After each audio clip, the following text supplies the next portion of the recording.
name is Jordan Patway, and welcome back to Weather in Autism. Hello everyone, welcome back. Thank you, Jordan. I'm glad you could be with us today. As promised, this is part 2 of Violence Everywhere.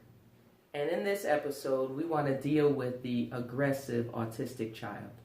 He can go from smiling and cuddling, being the most beautiful boy, to a split second having a complete savage meltdown where he's thrashing, and it doesn't matter where he is. It can be while you're driving, it can be while he's on the bus at school, it can be while he's in the bath, it could be... in the middle of the night. It could be, and and this is the thing with Max, it's very unpredictable and it's inconsistent. It starts with a trigger. He goes very tense, he clenches his jaw. Then it'll go to jumping and carrying on, a lot of hitting, punching, belting, all that sort of stuff. He throws himself on the couches. He bounces so hard. We've got floorboards at everything shakes, like you hear it. It's very extreme. He can, if Sean's home or there's some more adult presence where he sort of senses the fact that he's not going to get away with hitting people, he then turns on himself. So he will hit himself in the head. He will punch himself in the head with such force, won't he? It's really confronting to watch. Yeah. And in doing that, often with that escalated behaviour, he then has a physiological response to that too. So he overheats. He doesn't know how to self-regulate. So he overheats, and then he probably is trying to self-regulate. He wraps himself in a cover, so he's doona or a blanket, which just makes it worse. Stop. Go away. No. If there's no one around when I am with him, I will lock myself behind one of those doors too now, because it's getting to the stage that he's nearly broken my nose a couple of times just in the last month. And this happens anything from 1 time to 7 times a day. Yeah. No. The video you just watched is an extreme case. But I want to start by dispelling a myth. And that myth is that all autistic children are violent. That simply is not the case. It is not true. The majority of children with autism do not have violent personalities or even violent tendencies, even when they are exhibiting aggressive behaviors during a meltdown.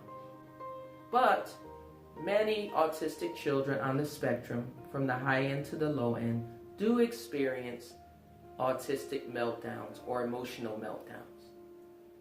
And these meltdowns can stem from crying fits to flailing arms and legs, to running away, and even lashing out. As I mentioned in my last video, I am blessed. I didn't know whether my child was going to end up being like the child in this video, just a violent, aggressive child. Because there were many meltdowns. We had a consistency of meltdowns, and it was very overwhelming. I can remember a teacher teaching me a certain hold for my son to try to get him to regulate and get through the meltdown. I would sit him on my lap, and then I would straddle my legs over his, and then take his arms and cross them over mine, and then I would squeeze him. And that seemed to help for quite some time, to help him just to navigate his way through the meltdown. And I probably did that for 8 or 9 years. And I'm stronger than I look. But at that point, he was getting a lot stronger and a lot bigger. And so that wasn't going to work anymore. So we had to try to find some other strategies that would work to help him work his way through the meltdown, so at least it could be reduced to some extent. I would have to put heavy blankets over him, or he would have a weighted blanket or a weighted vest, and that seemed to help for some time. He would, when he was younger, a deep tissue massage would help. For me, it was kind of painful to, have to have I don't like deep tissue massage, but for him, it was very comforting for him to experience that.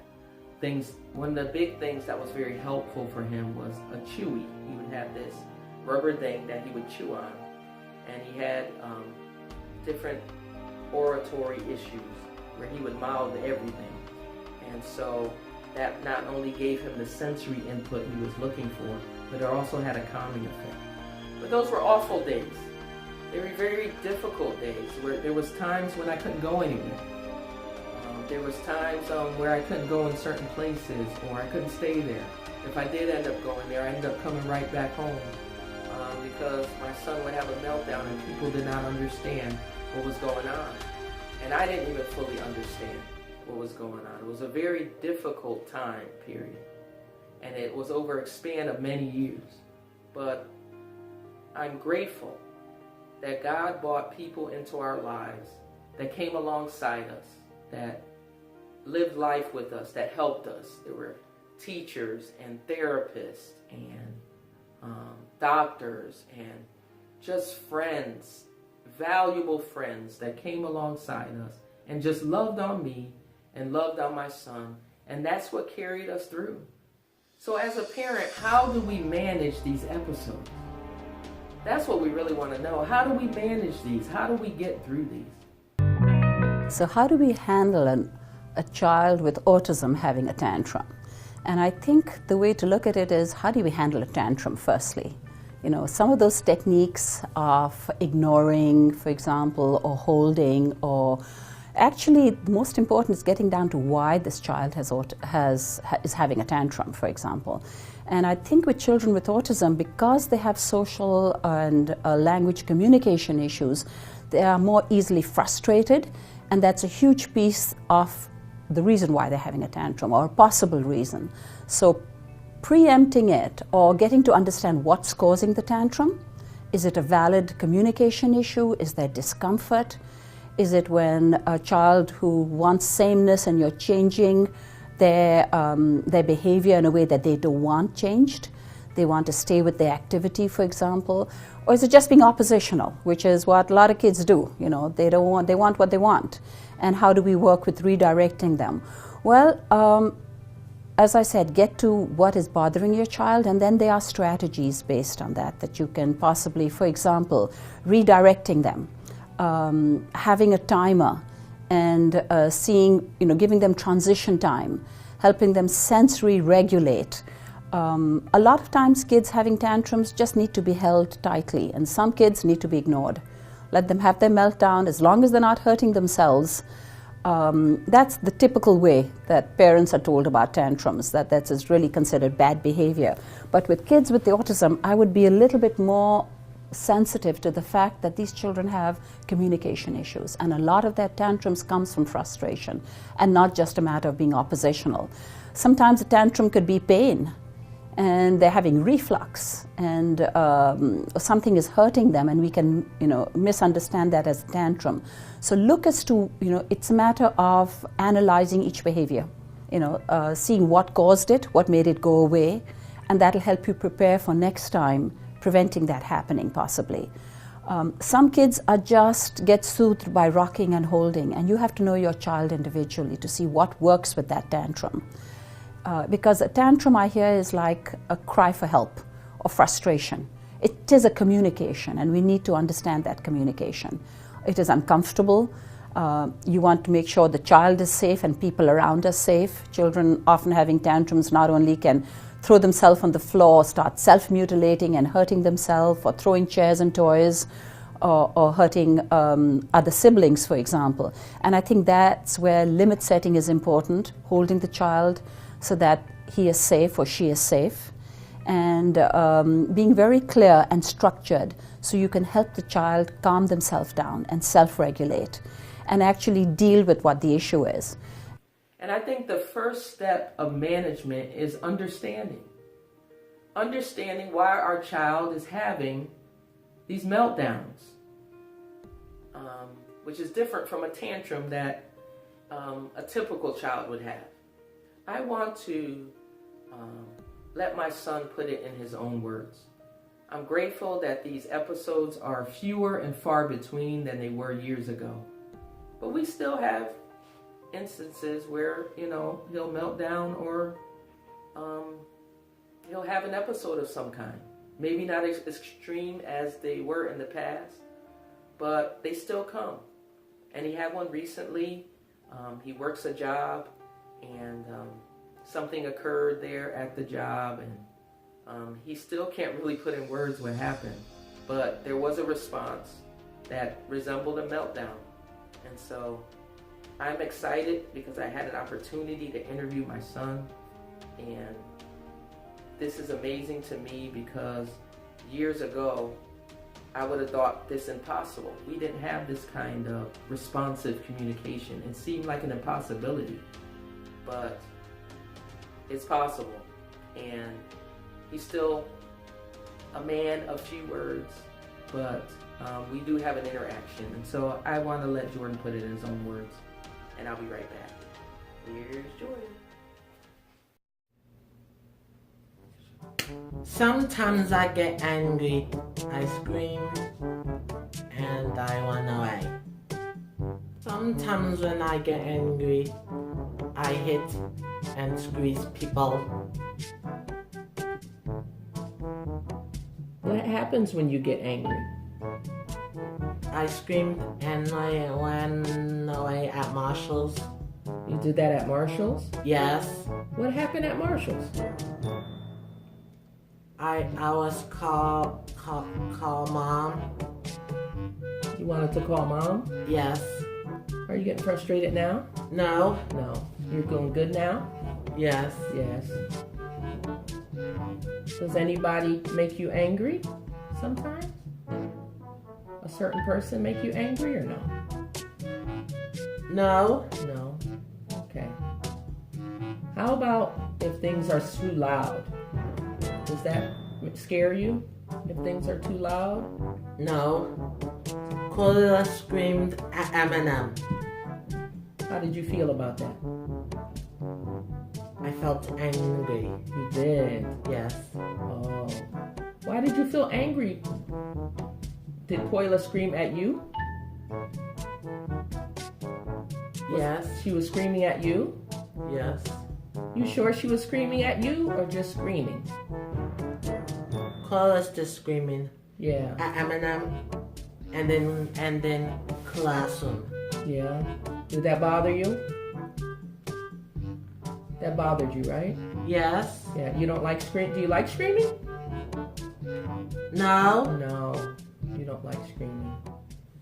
So what about the extremely aggressive and violent child? I opened up this episode with a clip with such a child. This parent is at their wit's end.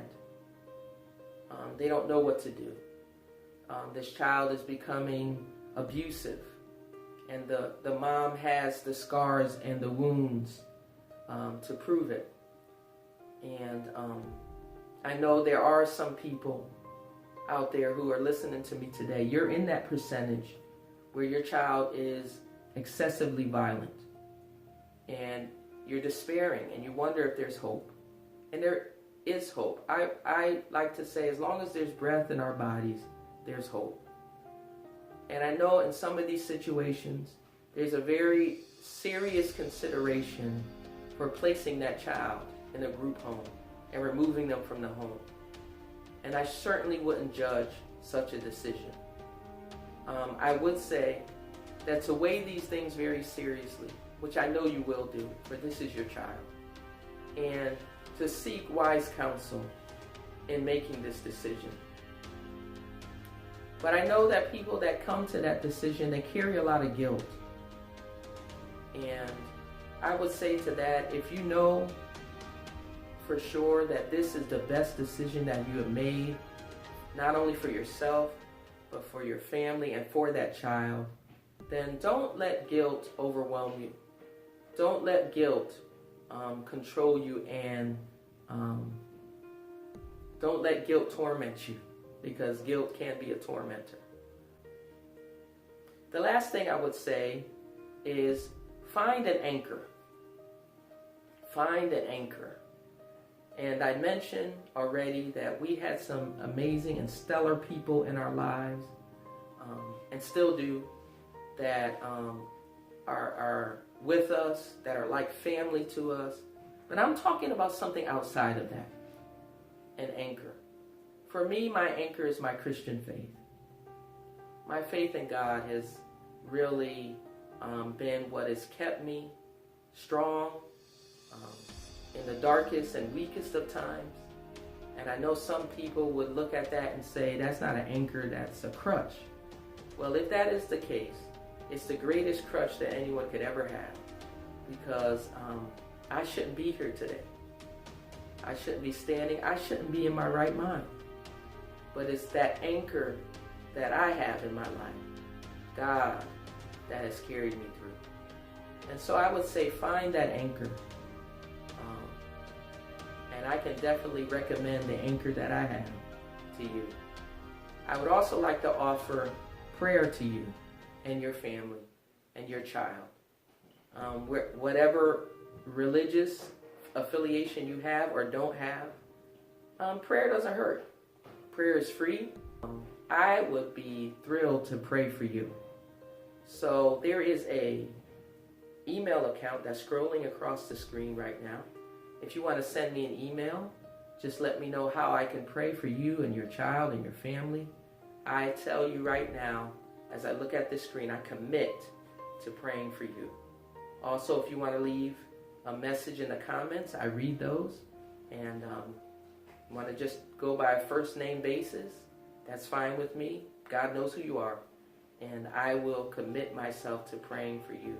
And I will tell you, if you dare to do that, watch and see what God will do in your life. Whether you believe in Him or not, watch and see what God will do as a result of prayer. I'm a witness. I'm a living testimony of what God will do if you but trust Him and ask Him to do it.